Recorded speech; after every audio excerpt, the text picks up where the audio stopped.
Of course, it happened because of the numbers. No, nakakuha sila ng 13. Now, hindi natin maiwasan magduda o magsuspect na yun ay may kinalaman sa impeachment. Dahil alam naman nila na kahapon yung voting dito sa House at alam naman nila na may numero. And it turned out to be really an overwhelming majority ng bumoto ng yes for the impeachment of the Vice President. So, they did that. Change of leadership. Ano pang ibig sabihin noon? Ano ho ba ang balak nila? Yun po ang tanong natin. Ano ho ba ang balak nila ng bagong majority sa proseso ng impeachment? Ito ba ay pagugulungin ng mabilis at ng maayos? O meron ho silang ibang plano? Because let us note na karamihan ng majority of 13 ngayon ay mga pro-Duterte. Mga die-hard pa nga Duterte supporters sila. But of course, hindi ko naman linalahat. Meron naman dyan siguro moderate lang yung pagiging supporter nila sa mga Duterte. Pero yun ho ang hinihintay ng taong bayan. What's next? What's next? Tatalakayin ba kaagad nila yung articles of impeachment once these are transmitted to the Senate? Kasi sa House, itatransmit kaagad yan. Kung hindi nga ngayong araw, bukas itatransmit yung articles. So yung i-accept ba kaagad nila yan, yung articles of impeachment? They have to. Wala silang choice. Ay magko-convene ba kaagad sila as an impeachment court? Again, they have to. Wala na naman silang choice sa usapin na yan. Kasi malinaw sa Constitution na trial shall forthwith proceed kapag nandun na sa kanila yung articles of impeachment. So, umaasa pa rin tayo na gagawin ng Senado kahit merong pagbabago ng liderato, na gagawin ng Senado na ayon lahat sa saligang batas, yung usapin ng pananagutan o pagpapanagot. Kung yung Constitution kasi, yun din yung umiiral noong 19th Congress. But we saw what happened to the articles of impeachment. Sana nga hindi na yun maulit. Kasi yung naging interpretasyon nga ng salitang forthwith nung dating Senate President noon, si Senator Escudero, ay sa tingin ko taliwas talaga sa text at sa tenor at sa spirit ng Constitution. Although we have the Supreme Court decision, the recent Supreme Court decision saying that it's within reasonable time. We're pwedeng sooner or later, shorter or longer period na binibigyan ng discretion actually yung Senado kung kailan i-convene. So, sayang nga dahil nga yung pinalitan na Senate President ay meron na siyang mga sinabi na para sa kanya ang forthwith ay kaagad-agad. Kung pwedeng ang kinabukasan ay gagawin. Pero hindi naman ibig sabihin may trial na kaagad kinabukasan or few days later after the receipt of the articles of impeachment. Kasi meron pang mga ibang mga initial or preliminary steps na dapat gawin. Like for example, yung formal acceptance, yung formal presentation ng articles of impeachment, tsaka yung pagpapadala ng summons requiring the impeached official, the VP, to file his answer. And meron din option yung prosecution to file reply. At baka nga magkaroon pa ng pre-trial para mailahad na yung mga ebidensya, magkaroon na ng mga marking of evidence dyan. Pero at least gumagalaw ang Senado kapag ganyan ang gagawin nila. Ang importante po at ang inaasahan natin ay mag-convene kaagad sila at sumumpa na sila as senator judges para umusad na ang proseso. Not necessarily yung trial proper, but other preliminary processes. Kapag hindi sila nag-convene, pwede kasuhan yung mga senators? Pag hindi sila mag-convene, that would be in breach of their constitutional duty. So tingnan natin kung ano ang pwedeng mga steps, ano yung mga pwedeng maging hakbang para sila rin ang mapanagot. Ma'am, in that case po, no, ano yung legal actions na pwedeng gawin ng House kapag kung may pangaharang or kung hindi matuloy yung pag-convene ng impeachment? Kung hindi ka agad matuloy, lalo na kung manaig ang majority na wag na lang tayo mag-convene as an impeachment court, nandyan ang remedy ng petition for mandamus. Because the act of convening and conducting trial is a ministerial duty as can be seen from the Constitution. Wala silang option, wala silang discretion, prerogative o kapangyarihan na wag itong gawin. So dapat gawin nila yan. And that would be the proper course of action with the petition for mandamus before the Supreme Court. Ano yung pag-usa sa mga ganun? When yung petition for mandamus, iaano lang sila, iko-compel lang sila to convene as an impeachment court.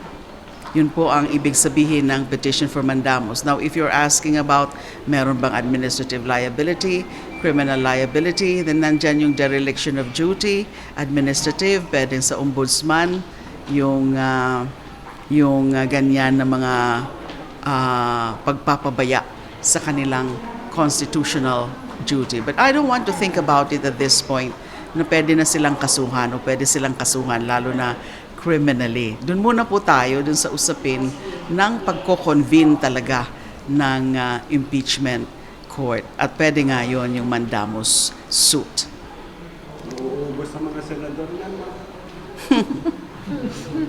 Well, I'm sure na meron dyan na mga ganyan ang kaisipan na hindi pwede, na hindi sundin yung saligang batas dahil malinaw ang nakalagay sa saligang batas.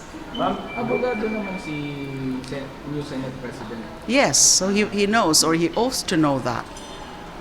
Ma'am, those who opposed impeachment yesterday sa plenary vote kept mentioning allegations of monetary incentive, coercion sa mga bumotong pabor. Mag-isa po kayo sa mga pabor. May natanggap po ba kayong gano'n? May Wala. basis po ba, ma'am, yung gano'ng palata? Wala pong basis, wala pong kumakausap sa akin, let alone yung pagbigay ng kung anumang incentives, monetary or otherwise. So haka-haka lang yan, spekulasyon lang yan, at paninira na naman yan sa House of Representatives as an institution.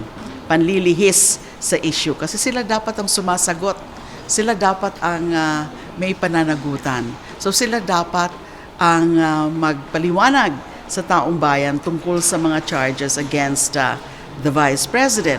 Hindi yung binabaliktad nila kung ano-ano ang ini-impute nila sa mga members of the House of Representatives. That is very irresponsible.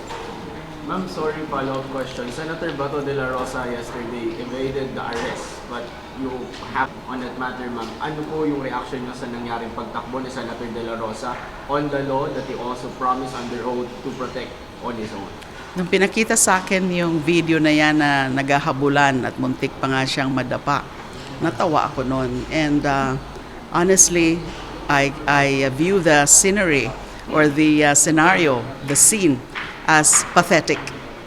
Pathetic yung itsura kasi nasaan na yung angas mo dati na challenge mo pa nga si former Senator Trillanes, yung kanyang mga make my day, and then kung gusto mo, ikaw ang mapumosas sa akin. And that's exactly what Senator Trillanes did.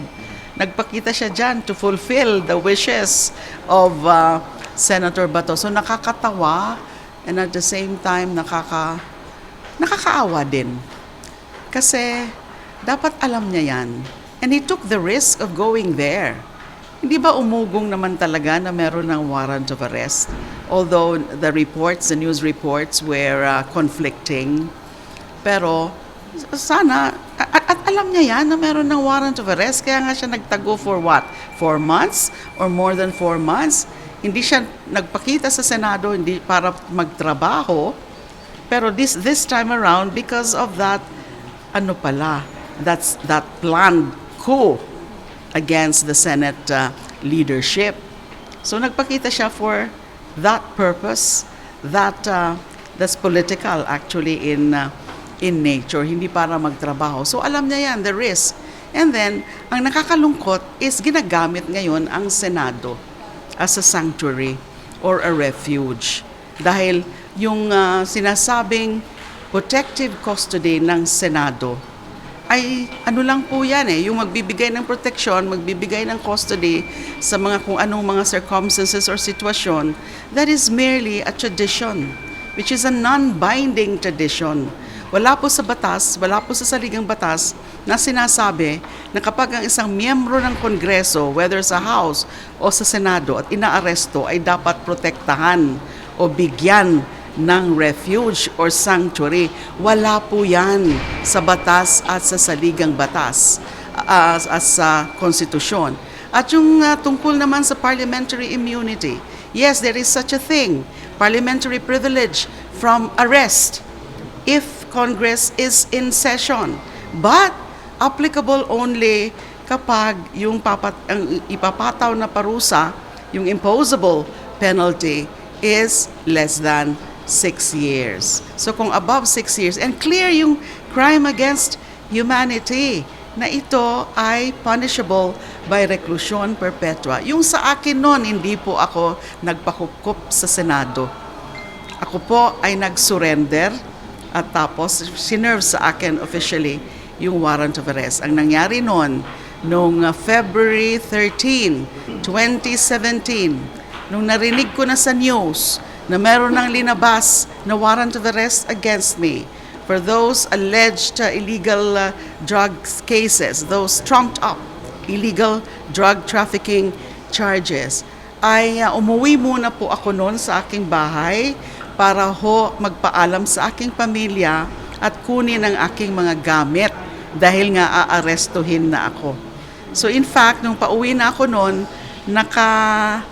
nakasunod sa akin yung vehicle ng mga arresting team.